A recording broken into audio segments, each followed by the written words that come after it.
খতিয়ে রেখেছেন এবং জাতীয় পার্টির সঙ্গে সবার খবর সবার আগে। মুখ্যমন্ত্রী মমতা বন্দ্যোপাধ্যায় ঘাটাল পরিদর্শনে বন্যা পরিস্থিতি খতিয়ে দেখে ত্রাণ বিতরণ ও মাস্টার প্ল্যান নিয়ে বার্তা। আপনারা দেখছেন STSP নিউজ বাংলা। আজ ঘাটালের বন্যা পরিস্থিতি খতিয়ে দেখতে পরিদর্শনে এলেন রাজ্যের মুখ্যমন্ত্রী মমতা বন্দ্যোপাধ্যায়। বন্যায় ক্ষতিগ্রস্তদের পাশে দাঁড়াতে এবং তাদের দুর্ভোগ নিজ চোখে দেখতে আজ তিনি ঘাটালের একাধিক এলাকা ঘুরে দেখেন। এই পরিদর্শনের সময় মুখ্যমন্ত্রী বন্যা কবলিত মানুষদের হাতে ত্রাণ তুলে দেন এবং তাদের দ্রুত পুনর্বাসনের আশ্বাস দেন। মুখ্যমন্ত্রী বলেন, ঘাটালের দীর্ঘদিনের এই বন্যা সমস্যার স্থায়ী সমাধান করতে ঘাটাল মাস্টার প্ল্যান দ্রুত বাস্তবায়ন করা হবে। তিনি সাধারণ মানুষের উদ্দেশ্যে এই বিষয়ে সরকারের প্রতিশ্রুতি পুনর্ব্যক্ত করেন।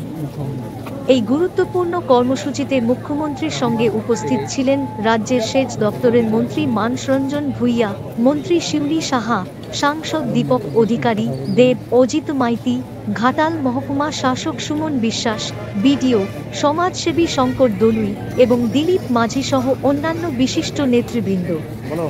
এই পরিদর্শনের মাধ্যমে মুখ্যমন্ত্রী মমতা বন্দ্যোপাধ্যায় আবারও প্রমাণ করলেন যে তিনি জনগণের পাশে আছেন এবং তাদের সমস্যা সমাধানে বদ্ধপরিকর।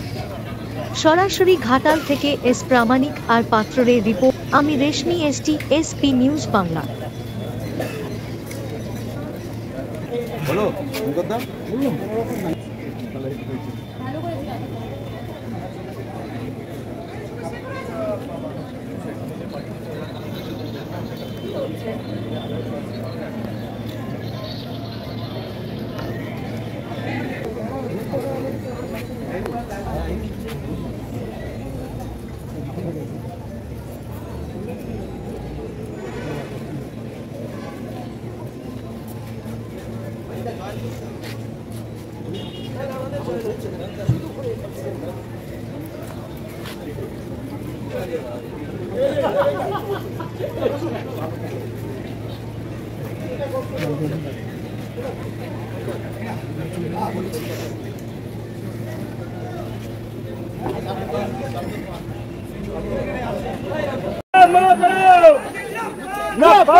আমার শরীর সম্পর্কে জিজ্ঞেস করলেন, আমার খুব ভালো লাগলো।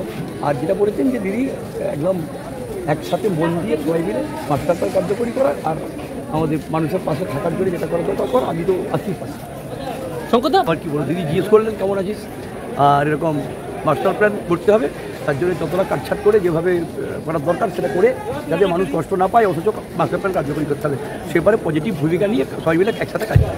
শিশুমেলায় আপনার সঙ্গে দেবের নিয়ে একটা দ্বন্দ্ব হয়েছিল, আমার সঙ্গে দেবের কোনো দ্বন্দ্ব হয়নি, দ্বন্দ্ব নেই। দেবের সঙ্গে আজকে আমি নিজে কোলাকুলি করলাম এবং একসঙ্গে কথা হলো। এ নিয়ে আমার দেবের সঙ্গে কিচ্ছু নেই। সাংগঠনিক বার্তা কি কিছু দিয়েছেন? এটা কখনো দিদি আমার সামনে সাংগঠনিক বার্তা দেবেন এটা হতে পারে? কি বললেন, আপনাকে কি বললেন? আমাকে জিজ্ঞেস করলেন আমার শরীর সম্পর্কে জানতে চাইলেন একজন নেত্রী হিসাবে। তারপরে মাস্টার প্ল্যান সম্পর্কে বললেন এটা কার্যকরী করতে হবে সবাই মিলে। তো এই বার্তা দিলেন। লাস্টে আপনাকে দিদি ধমকও দিলেন? না, দিদি ধমক দেয়নি, আদৌ ধমক দেয়নি। দিদি হচ্ছে ভালোবাসা দিয়ে বলেছেন, ধমক দেয়নি। সবাই ভালো থাক, সবাই একসঙ্গে চল এবং সবাই কাজ কর। সামনে 26-এ নির্বাচন আসে, সেরকম কোনো ইঙ্গিত দিয়েছেন? এটা আমি ওই রকম রাজনৈতিক আমি কর্মী নই, আর দিদিকে কথা আমি বলারও আমার সহজ নেই। এ নিয়ে আমার ব্যক্তিগত কোনো এও নেই। দল যা করবে, দিদি যা করবে, অভিষেক বন্দ্যোপাধ্যায় যা করবে সেটা হচ্ছে। আচ্ছা, মাস্টার প্ল্যান কত দূরে গেল? মাস্টার প্ল্যান তো দিদি বলেছেন, দিদি তো আমাদের সবার সামনে বলেছেন। আচ্ছা, বিরোধীরা বলছে এই যে 5খানা যে গেটের কাজ চলছে সুইচ গেটে, ওটা তো মাস্টার প্ল্যানের আন্ডারে পড়ছে না, কিন্তু এখন যে বর্তমান সরকার উনি বলছেন যে এটা মাস্টার প্ল্যানে কাজ চলছে।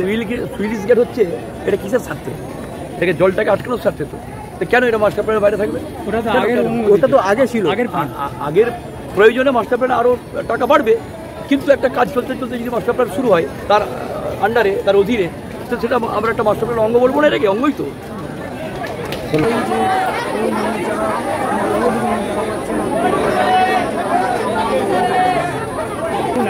স্যার, আজকে তো মাননীয় মুখ্যমন্ত্রী এসেছিলেন ঘাটাল মহকুমাতে, বন্যা পরিস্থিতি খতিয়ে দেখলেন এবং মাস্টার প্ল্যান নিয়ে অনেক কিছু বললেন। এই সম্বন্ধে আপনি প্রতিক্রিয়া কি, আপনি কি বলতে চাইছেন? মাননীয় মুখ্যমন্ত্রীকে ধন্যবাদ। উনি বন্যা প্লাবিত বন্যা ক্লিষ্ট মানুষদের পাশে এসে দাঁড়িয়েছেন। মাস্টার প্ল্যান কাজ শুরু হয়েছে, আমরা আজকে এখানে রিলিফ ক্যাম্প চলছে। তো আমরা মুখ্যমন্ত্রীর আসার আগে থেকেই অনেক কাজও করেছি এবং পরেও করব। আমাদের বন্যা জল এখনও আছে, আমরা রিলিফ ক্যাম্প চালাচ্ছি, আগামী দিনেও চালাবো। রান্না করা খাবার দেওয়া হচ্ছে, মেডিকেল ক্যাম্প চলছে, সবগুলোই চলবে। পাশাপাশি মাস্টার প্ল্যানের কাজ যেটা শুরু হয়েছে সেটা আমরা তদারকিও করি এবং ভবিষ্যতে আরও ভালো কাজ হবে। ওনাকে ধন্যবাদ জানাচ্ছি। মানে আরও ওনার বক্তব্য উনি বললেন আরও প্রশাসন যাতে ঝাঁপিয়ে পড়ে দুস্থ মানুষের পাশে, সেই বার্তা দিয়ে আমরা কিন্তু দেখুন, আমি অন্ততপক্ষে নিজে চেষ্টা করি দুস্থ মানুষের পাশে দাঁড়ানোর জন্য। প্রচুর ক্যাম্প আমরা করছি, আগামী দিনেও করবো। আমার অফিসে প্রতিদিন রান্না হয়, তাছাড়া বিডিও অফিসগুলির থেকে উদ্যোগে হচ্ছে, সবাই চেষ্টা করছি আমরা মানুষের পাশে দাঁড়ানো। কিন্তু মানুষের যে কষ্ট সেটা সত্যিই দুর্বিষহ, কিন্তু আমরা সাধ্যমতো পাশে দাঁড়াবো।